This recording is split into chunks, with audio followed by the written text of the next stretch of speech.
WCLN 1170 Radio and Cable Channel 16 are pleased to present We Should Know, hosted by J.W. Simmons, an upbeat, informative look at people, places, and issues facing our community. This education-based analysis of issues will remain positive and informative as we consider closely what we should know.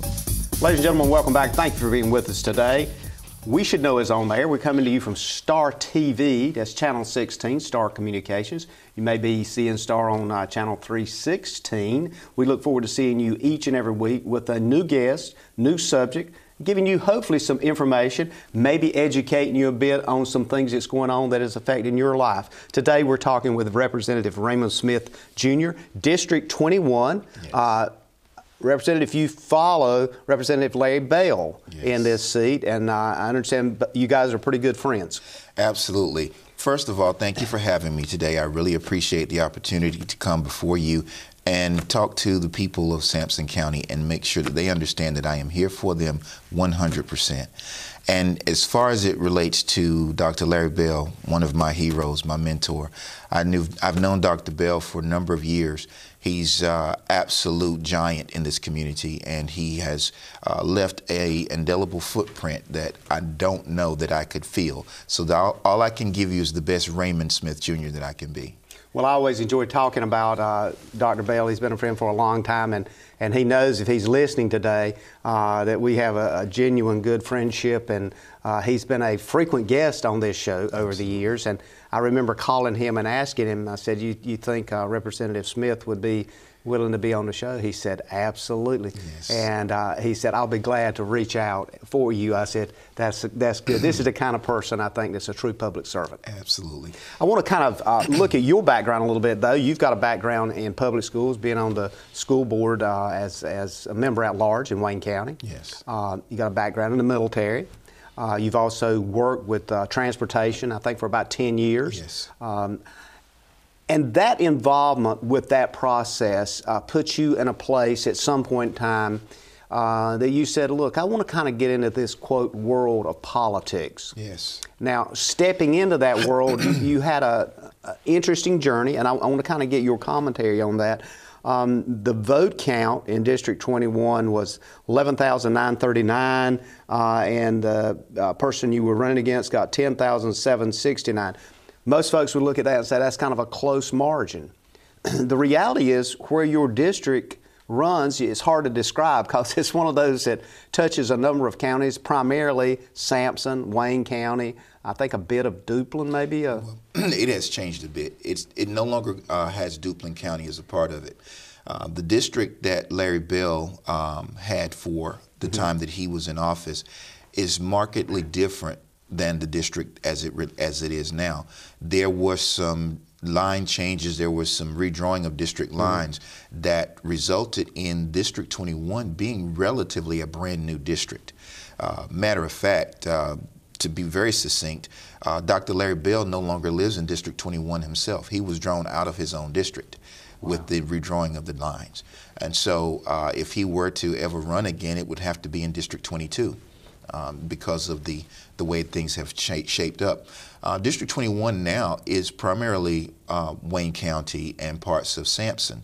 The district, I would say 85% of it is in Wayne County, the other 15% being in Sampson. That 15% encompassing a part of East Clinton, and then of course the western part of Sampson County, Newton Grove area on down. And as a result, you have a brand new dynamic. Sampson, District 21 is part rural, part urban. And I would say more along the lines of 50-50, if not 60-40, leaning more towards the rural side. That leaves a completely different approach to campaigning in a district like District 21, primarily because the city of Goldsboro being your primary urban area, and then of course the southern part of Wayne County, Grantham, Mount Olive, Dudley, those areas, they encompass the southern half, and then of course coming on down to Sampson. With that in mind, the message that any candidate has to have in this district is a support, a support for farmers. Farming is a major part of this district now, where and before there were rural parts, but they were not necessarily rural farming areas, District 21. Now it is farming, and of course you have the urbanized area, which encompasses Seymour Johnson Air Force Base. The things that you encounter in a race like this, which I had a primary, of course, and in that primary, I had a Democratic opponent who was from Sampson County. And there was a dynamic there where Sampson County has held this seat for the last 18 years, and that's how some people look at it. They don't look at it as a district. Well, they look at it sometimes Sampson versus Wayne. I look at it as a district. It's a community.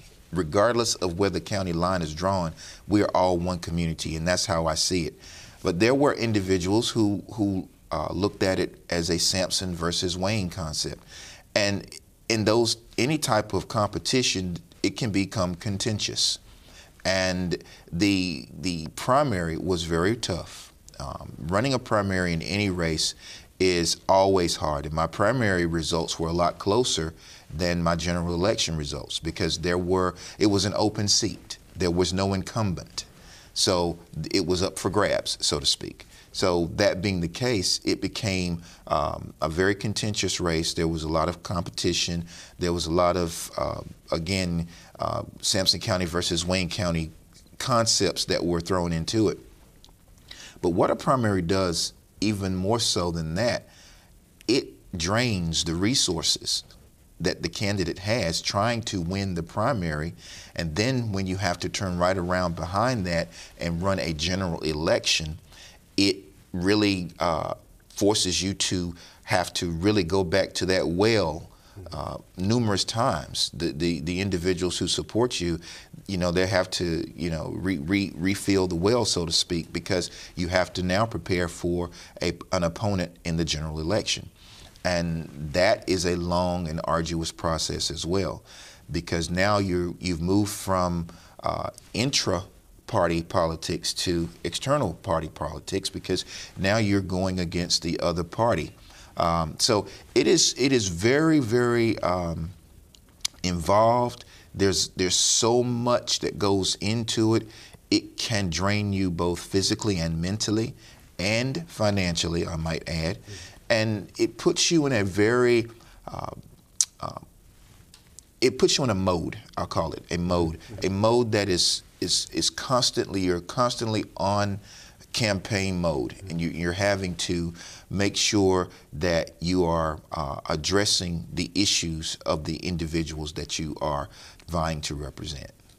As a person getting into this pond, I should say, it would be interesting to kind of get your feeling when you decided you were going to run. Obviously, you had your reasons for that, hopefully to do good for the public. Absolutely. But the part of that that always interests me, what did you discover after you got in and you walked the halls in the assembly, you connected with people, and what you alluded to a while ago, anywhere you go, likely if folks recognize you, they've got an agenda they want to talk to you about.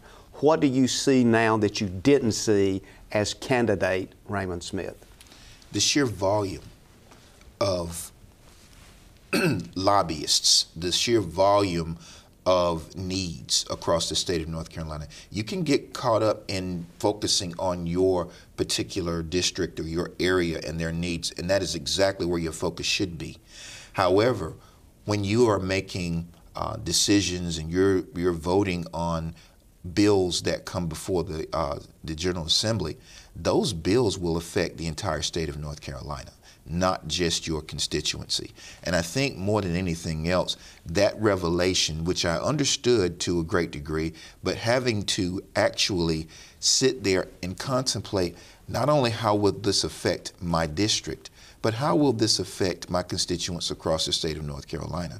And so these are some revelations that I don't think a lot of people are prepared for.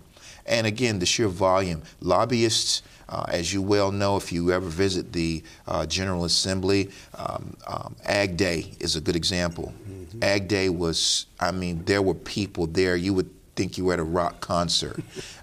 You were, and Rural Day, was very huge. And we're anticipating an even larger contingency because the teachers of the state of North Carolina are planning to come to the General Assembly next month, and they are going to show up in huge numbers.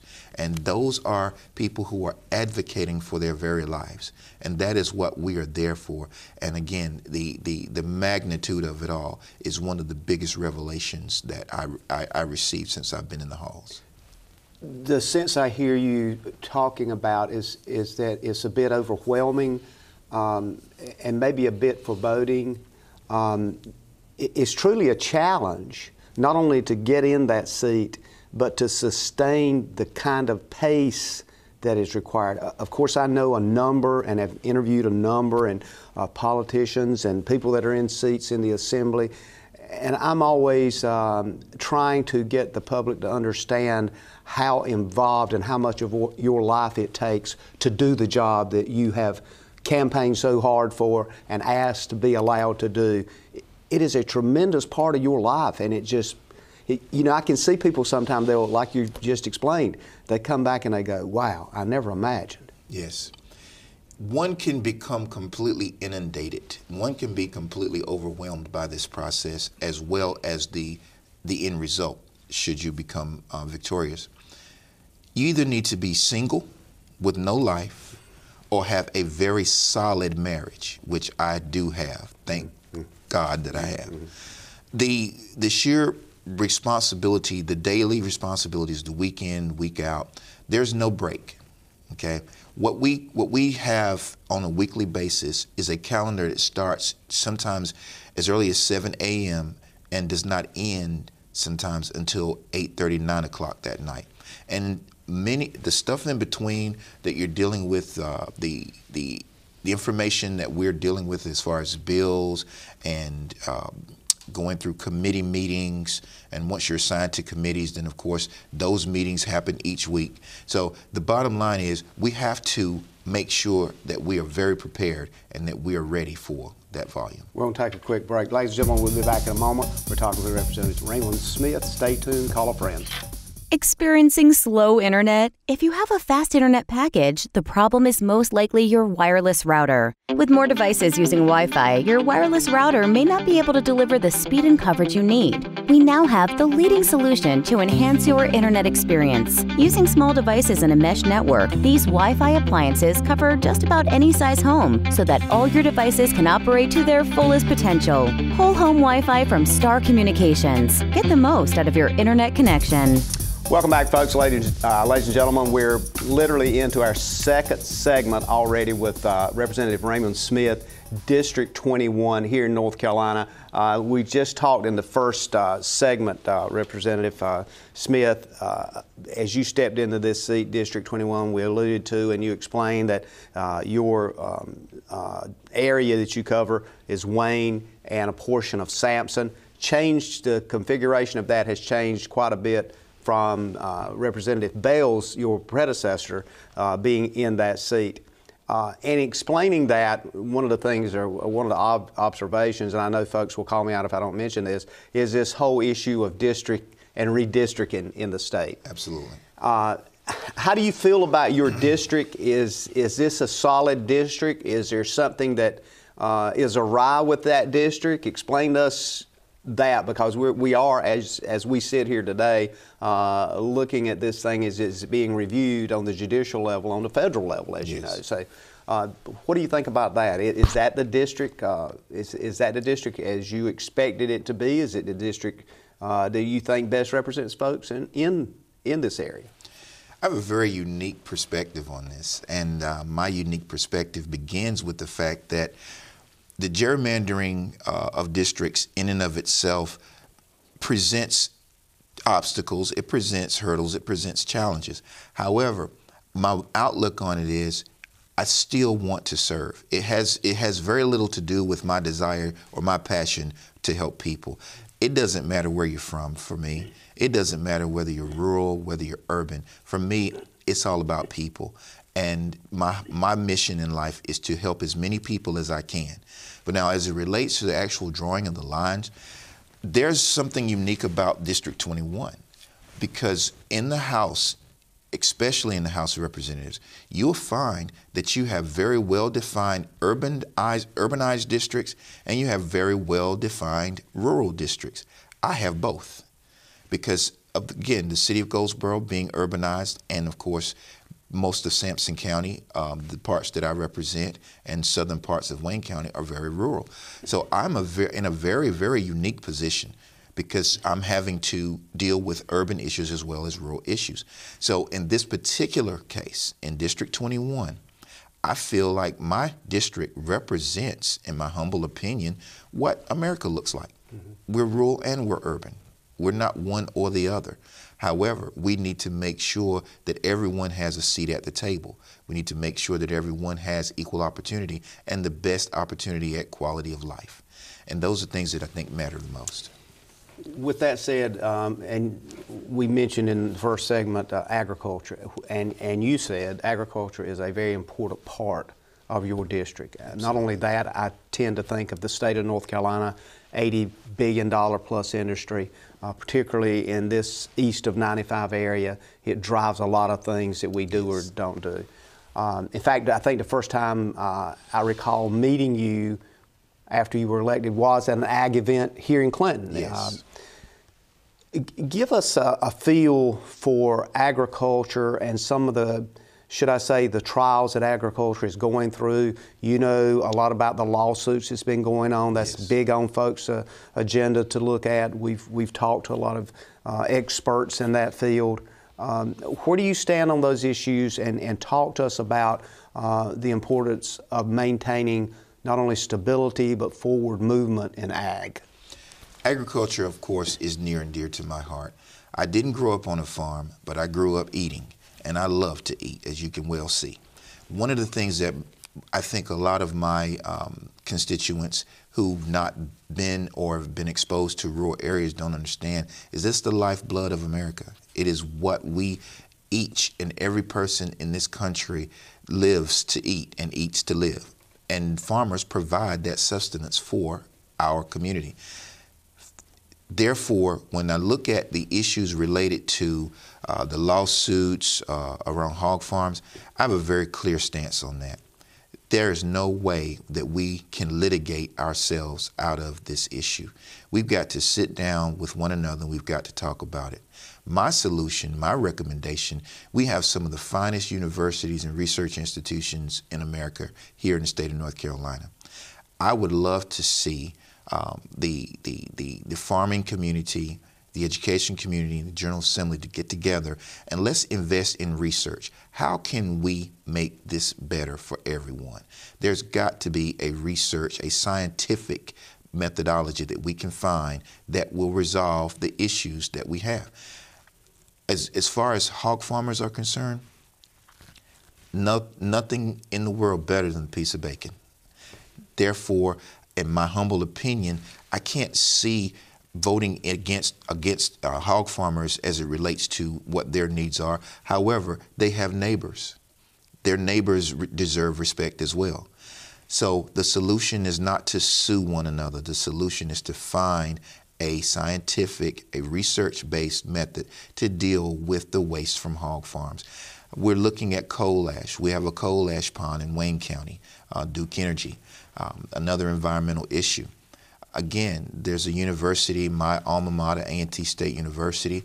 They're doing research in how to encapsulate coal ash and turn it into building products that will no longer be harmful to people.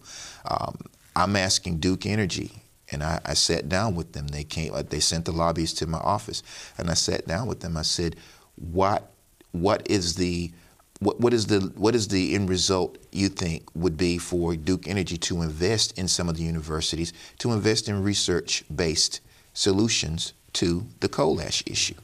And there was interest. And so I'm very optimistic about that being a solution. Again, lawsuits, they serve a purpose.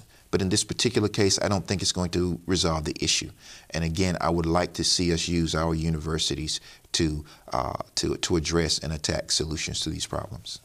Again, I'm trying to get as many topics in while I've got you here as possible. So it's not that I can't go into. In fact, we could do a whole show just on ag, Yes, probably could. 2 or 3 shows. Yes. But I want to kind of move to public schools. You have a background as a school board member, as we mentioned in the opening, and you're also on record as talking about the need for bond referendum for school buildings and Yes. to improve, and in many cases, just build new schools.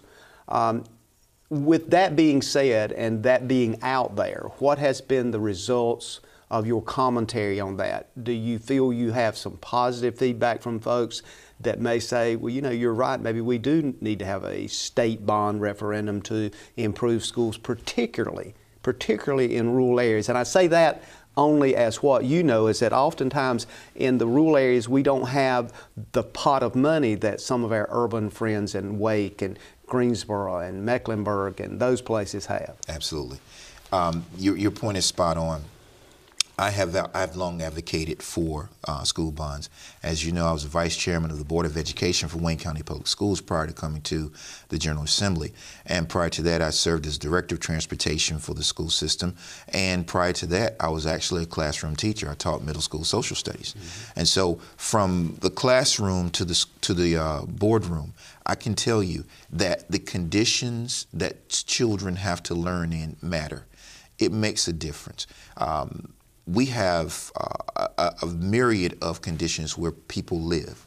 We don't have necessarily a lot of control over where people live and the places that they choose to live, but we certainly do have control over the places that they learn. And as far as I'm concerned, school bond referendum is the right thing. It is the proper way to address this issue. The billions of dollars that it's going to take in order to address this issue, in my humble opinion, pale in comparison to what we lose by not having good quality schools for our children to learn in. Environment is everything. Of course, we definitely need classroom teachers, in my humble opinion. The teacher is the most important resource that a student has. But having resources, having good facilities to learn in, make all the difference in the world. It can change a person's attitude about learning if they're in a clean, very aesthetic environment that makes learning fun. And I think it's very important that we invest in that bond. The big issue also from the teacher side is that refers back to buildings and the ability of folks to just have room to move around. In rural areas, and Sampson, I think, would be particularly one of those. A friend of yours and mine is Dr. Eric Bracey here, and I've talked with him many times about public schools right here in this county. The idea that we need a larger school, a more modern school, attributes to some movement either on the local or the state level. Do you see state, as in North Carolina, being the primary funder of schools buildings, or how do you see the local government involved in that? I see the state as primarily the funder of school buildings because the state is the entity that mandates the public education program. If the locals had control over it and the locals mandated it, then of course it would be a local responsibility. But because it is a state law and because it is a state requirement, it is in our Constitution that children will receive a free and public education, then of course it's incumbent upon us to be the providers of those buildings. And of course you have to take into consideration the laws that were created in recent years that required that we reduce the classroom sizes in K through K3. Well, that in and of itself will require an expansion of our schools and facilities. Mm-hmm. That mandate didn't come with any funding, okay? And unfunded mandates in many cases do fall on locals. And I think that that is unfair to place that unfunded mandate on the local community based on a state law. I don't think that law was well thought through. I think it was well intentioned, but like some of the other laws that have come from our General Assembly in years past, they were not well thought through. And in this particular case, I think that we need some additional time in order to make sure that the local community can adhere to this mandate. We're going to take another break, and we're going to come back and we'll follow up with a bit on the schools and some other key issues facing folks. Ladies and gentlemen, I want to ask you to call a friend and stay tuned. We're talking with Representative Raymond Smith, Jr., District 21, Wayne County and Sampson County. Things you need to know. We'll be back in one moment. You come out to replace a bad sensor, and that adds a 5-year commitment to my contract, and you don't tell me? Here's your sign. Switch to the sign that's keeping homes secure and customers happy all over the area. Security from Star Communications. We pride ourselves on fair pricing and quick, friendly service every time.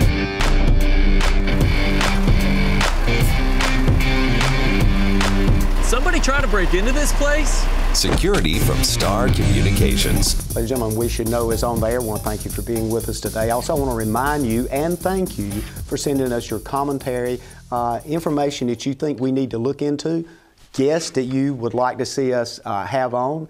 The email address is weshouldknowedu@gmail.com. weshouldknowedu@gmail.com. Please continue to let us know your thoughts. Also, if you choose to drop us a card, as many of you have, just send it to Post Office Box 1482. That's Post Office Box 1482, Clinton, North Carolina. And we'll be glad to take a look at that as well and respond and or maybe move forward to trying to get a particular subject that you think folks need to know more about in this area and cover it with the people that know what's going on, because we get the people that is literally, should we say, in the battle. So saying that, Representative Raymond Smith, you are pretty much in the battle. Yes. You asked for it and you got it. Again, I was up at the legislature a while back, and you have my greatest sympathy. It's tremendous, and you're exactly right. What you mentioned about hours, and the times that you have to be there. I would remind folks,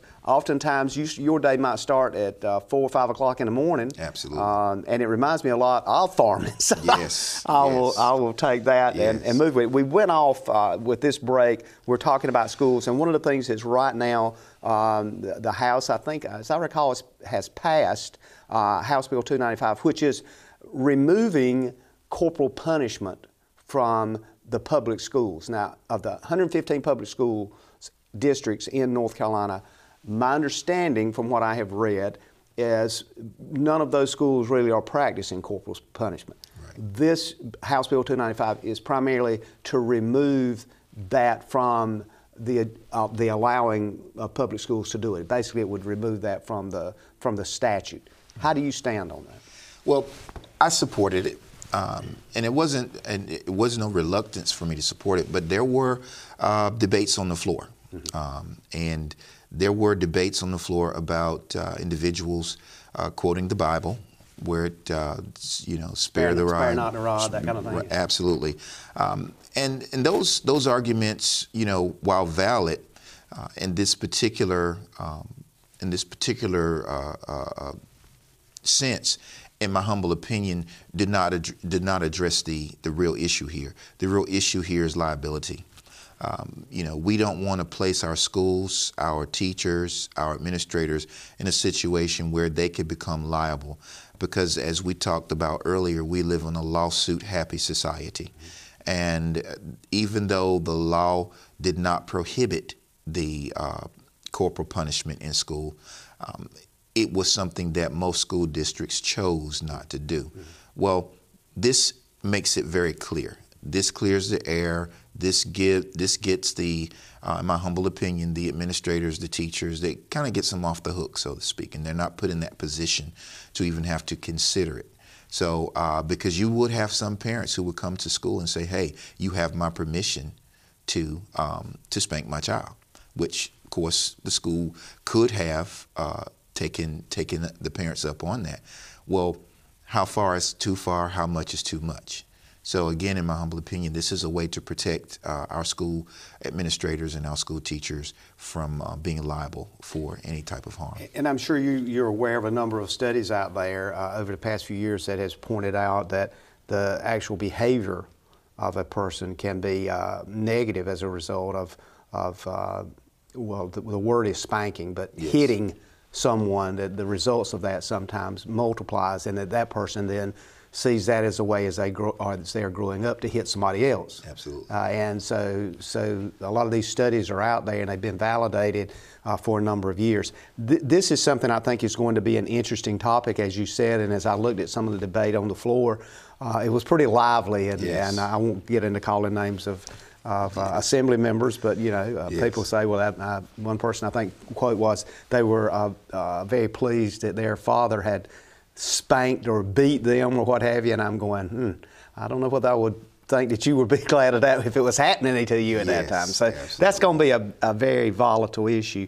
I want to talk to you now something that is not only local, not only in North Carolina, but nationally.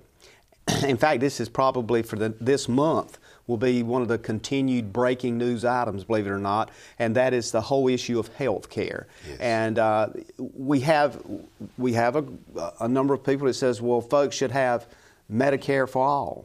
Everybody should have health care. Then, of course, other groups say, well, if you do that, then who pays the bill? And ultimately, does it not get down to actually who's paying for this and how much can the payer continue to pay? Help us understand what this looks like on the state level as you see all of this spinning.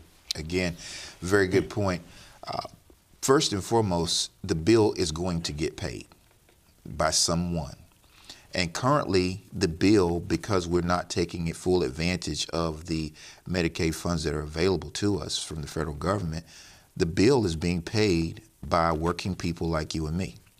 And the hospitals, the insurance companies, they are increasing their rates to recover these lost insurance, these lost medical payments.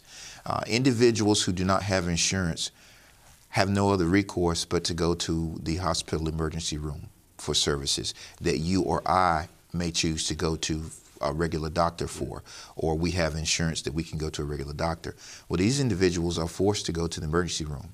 Well, the emergency room will, by their creed, they will take care of those patients. Well, who pays that bill?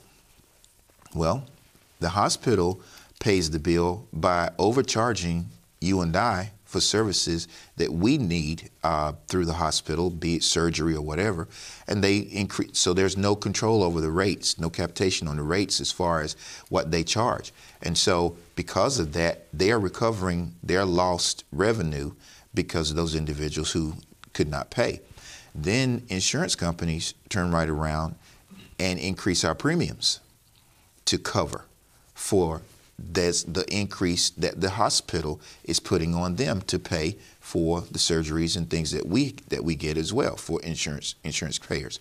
So the bill is being paid, and so what we're saying is those of us who are for Medicaid expansion, what we're saying is let's take advantage of the money that the federal government is offering.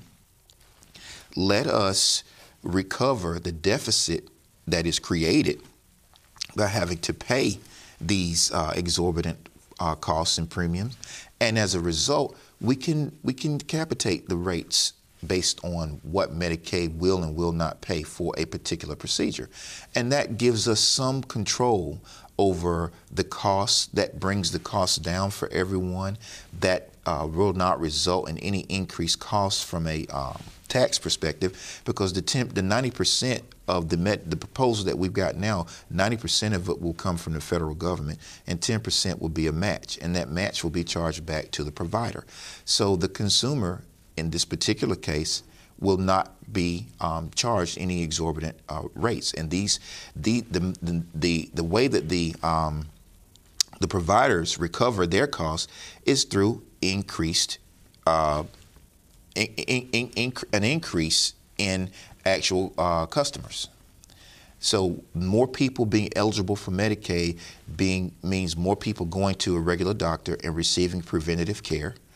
And those individuals who are diagnosed with a problem or a condition will receive that aftercare from the local providers.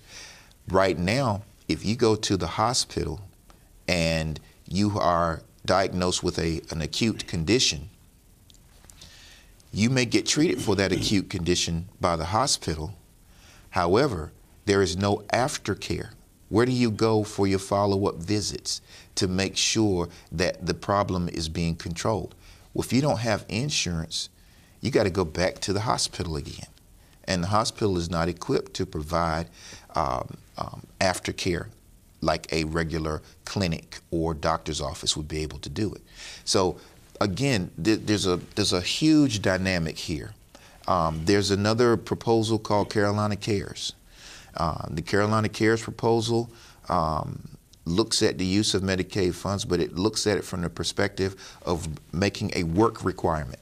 You must be employed, and they want a premium requirement attached to it. Now, I'm opposed to that only because of the concept of underemployment. Everybody that has a job cannot afford to pay a premium. You take your average server at a restaurant who's making $2 an hour, and that individual is living off of tips. What kind of premium could he or she pay if they were imposed with that? And of course, the work requirement. What about stay-at-home moms? Are we going to now consider that the job that it really is? Okay, are we going to consider that employment? Well, if we look at it from that perspective, stay-at-home moms would not be eligible because they're not, quote-unquote, working in the true sense of the definition that we classify work as. So again, there are a lot of concerns I have with the Carolina Cares version of Medicaid expansion.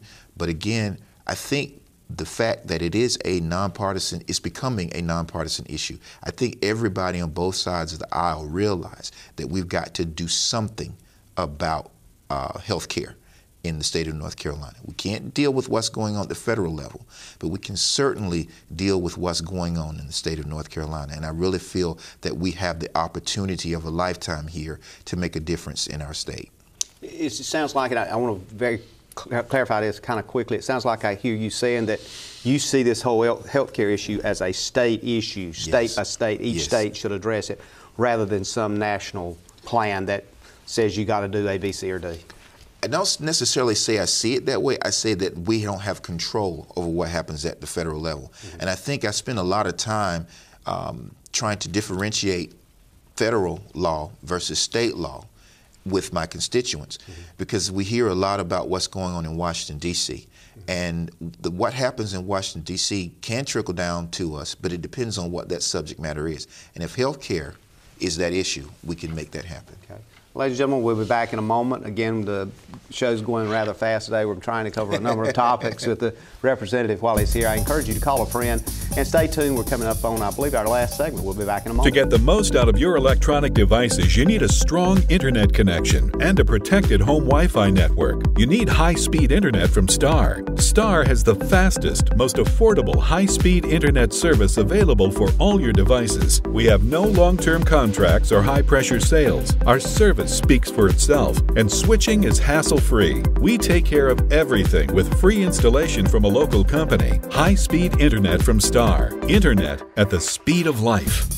Thank you for being with us, ladies and gentlemen. Coming on our last segment here, I want to again thank Representative Raymond Smith, Jr., District 21, for being our guest today. This is our kind of time closing out segment here, Representative, and we were talking a bit about the whole health care issue. One of the factors that you were talking about was the availability of care for people that were indigent or for other ways didn't have any kind of health care and had to end up in emergency rooms. Kind of a parallel of thought here as you were explaining your thoughts as the state being responsible for health care for the folks in their state. Also, the other piece of that, folks oftentimes don't separate the two, and they collapse both together, Medicaid and Medicare.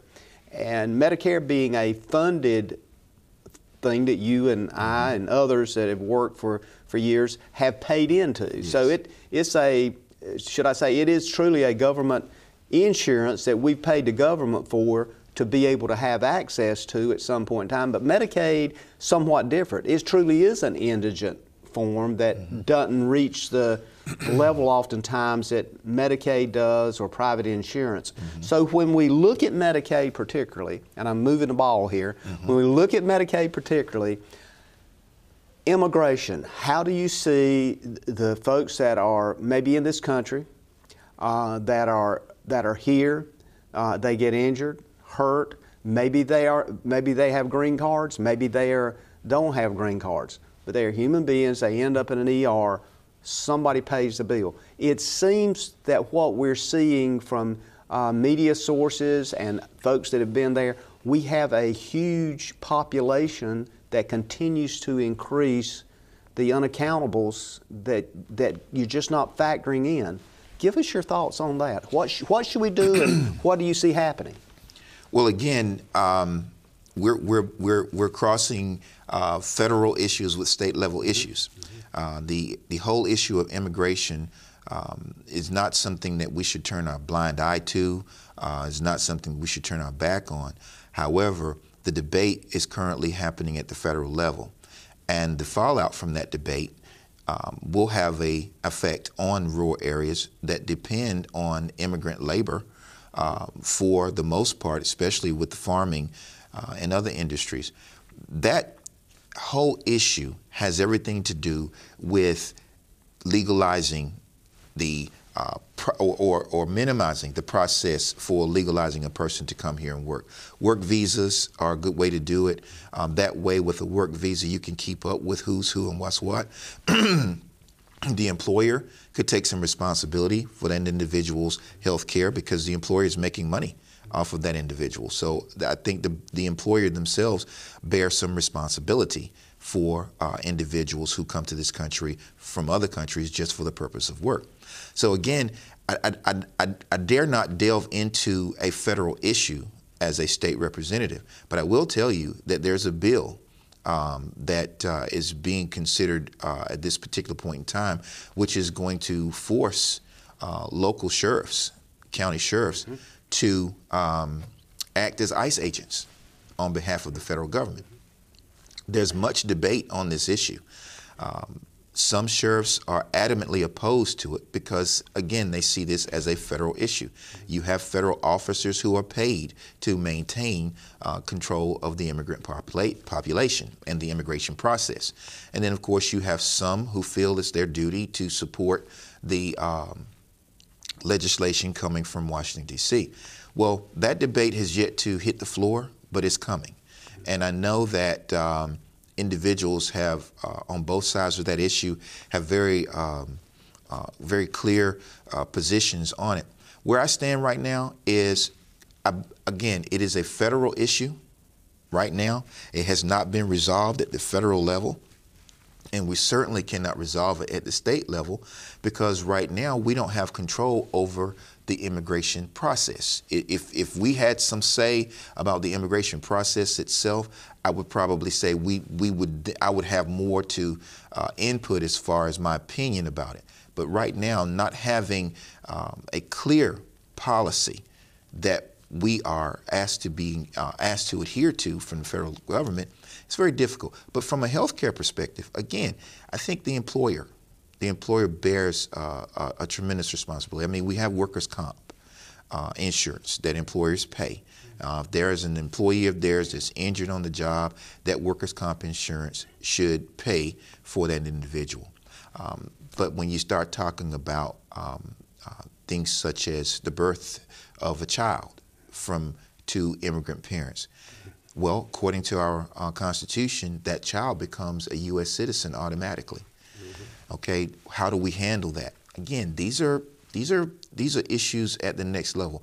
And when you send me to the United States Congress, I'll be glad to address those issues. Well, speaking of the United States Congress, my question would be: do you think the United States Congress is amiss by not taking these issues on and doing something about it, rather than prolonging even the debate about it? It seems that this is not new. This didn't just happen overnight. We've been looking at this for years now, and yet the federal law continues to be the federal law. So when you look at a sheriff and say, this is federal law, their oath also covers not only state law but federal law. So a sheriff may look at it from the sense, well, I have a responsibility because that's a federal law violation. So if it is, maybe there is some need for clarification there. Absolutely, there's need for clarification. I do agree 100% that our Congress and our executive branch and our legislative branch, they've not done their due diligence in addressing this issue.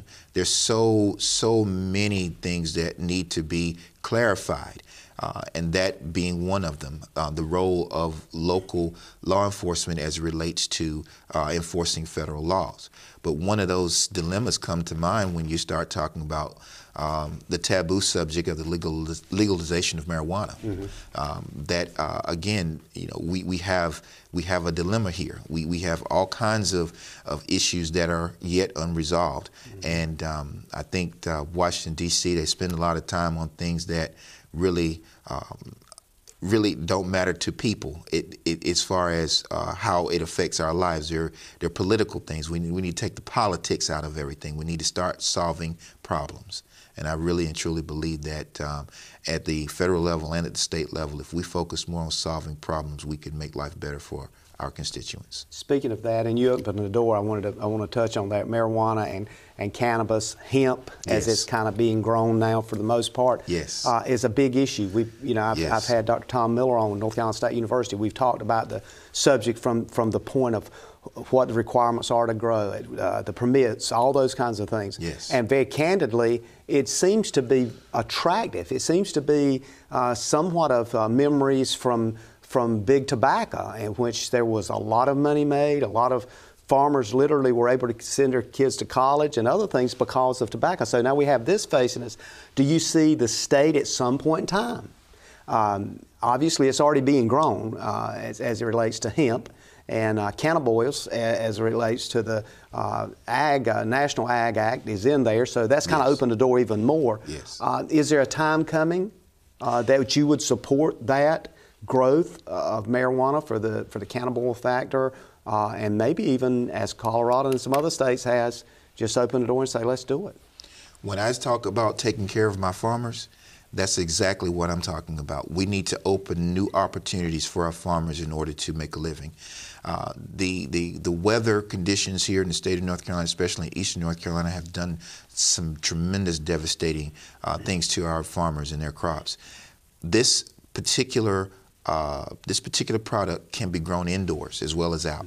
There's all kinds of ways to protect the integrity of this. But there's chatter amongst the House members and the Senate members across the state of North Carolina in the halls of the General Assembly. And the chatter that I am hearing, there's no real big consternation against this. There's nobody flying flags, there's nobody rallying, but there's not a lot of consternation against it. So I really think that there's opportunities now for this conversation to be held and for there to be positive results. There are bills that are being introduced now that I'm aware of that are talking about the legalization of medical marijuana. Okay, the hemp legislation, again, came from the federal government.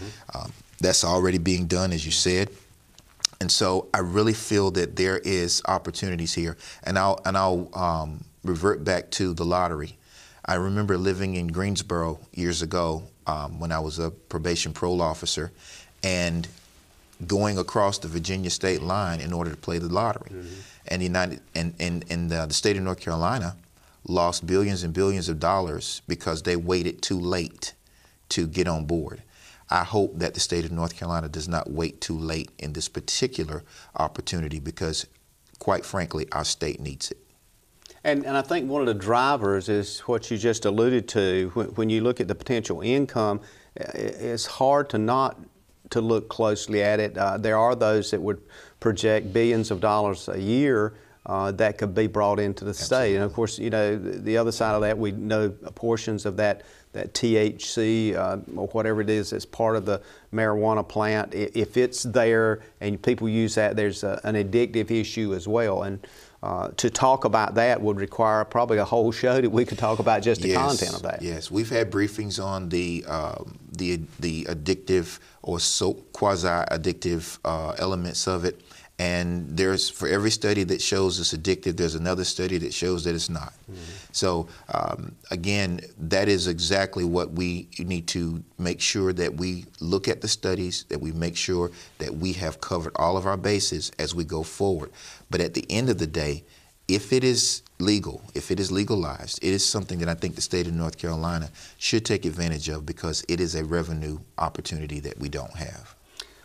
Well, I have enjoyed having you here today. I want to thank you for coming. We're kind of come to our closure, and with that said, I want to remind folks that they can reach you if you want to give them a telephone number very quickly. Okay, my number is, let me put my glasses on.